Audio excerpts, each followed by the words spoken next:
everyone, I'm Akansha Chauhan and welcome to our YouTube channel of Education. As we all know, students UPSC CS examination एक बहुत ही prestigious examination है India में and it is also one of the toughest exam of India. इसके अलावा UPSC जैसे कि UPSC CSE examination UPSC conduct करती है इस एग्जाम को, ये हम सबको पता है। तो हम सब जानते ये भी हैं कि यूपीएससी के एग्जाम में सेलेक्ट होने के लिए स्टूडेंट्स को 3 स्टेजेस से गुजरना यहाँ पर पड़ता है। पहला तो प्रीलिम, दूसरा mains and last stage is interview round. अब हम सब जब भी यूपीएससी सीएसई के प्रिपरेशन करते हैं तो ये सोचते हैं कि आखिर मेंस और प्रीलिम के बीच में क्या कुछ बड़े डिफरेंसेस होते हैं।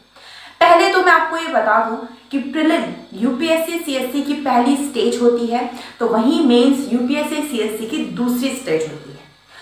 One of the most important difference between prelim and mains is that prelim में आपसे ऑब्जेक्टिव टाइप्स क्वेश्चन पूछे जाते हैं। ऑब्जेक्टिव टाइप का मतलब अगर मैं आपको बताऊं तो यानी कि ऑप्शंस आपको यहाँ पे चूज करने होते हैं, आपको ऑप्शंस यहाँ पे मिलते हैं।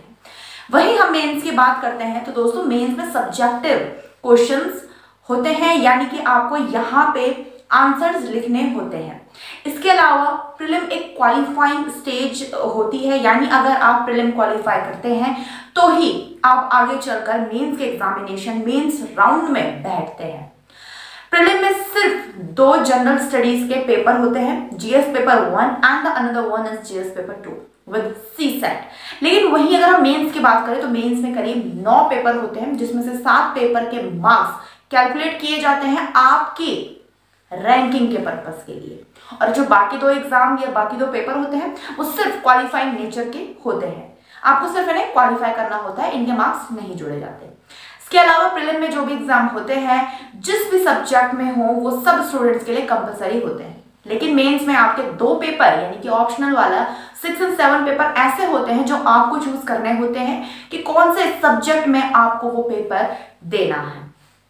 अब प्रीलिम की डिटेल में बात करें तो प्रीलिम में पेपर 1 में जो टॉपिक आते हैं वो करंट अफेयर्स से आपके आते हैं, economy, social development, Indian polity, इसके अलावा governance, Indian history and national movement, science, technology, Indian and world geography भी इसमें आता है, environment, ecology, biodiversity and climate change.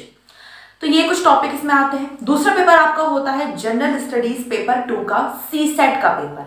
So this paper covers all topics related to logical reasoning, analytical ability, quantitative ability and reading comprehension, जो कि आपने school में तो किया ही होगा obviously, decision making skills and communication skills etcetera, ये सब कुछ इसमें सीसेट के पेपर में आपका आता है। अब बात करेंगे मेंस की, तो पहला होता है इसमें पेपर ए एंड यहाँ पे कैंडिडेट को अपनी कोई भी कंपलसरी, ये सबके लिए कंपलसरी होता है और इनको कोई भी एक इंडियन लैंग्वेज चूज करनी होती है। फिर आता है पेपर बी, ये एक इंग्लिश कंपलसरी पेपर होता है, यहाँ पे आपको पेपर देना है इंग्लिश के लैंग्वेज में। इसके बाद आता है पेपर 1, ये एक एस्से का पेपर होता है।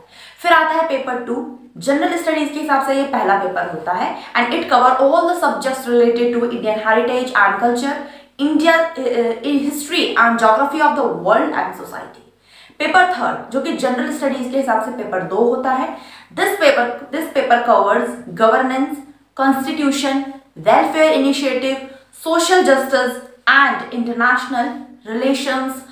पेपर 4 जो कि जनरल स्टडीज के हिसाब से पेपर 3 है, उसमें टेक्नोलॉजी, आपके economic development, agriculture and biodiversity, security and disaster management and इसके अलावा आता है आपका पेपर 5। अब जनरल स्टडीज के हिसाब से ये पेपर 4 है।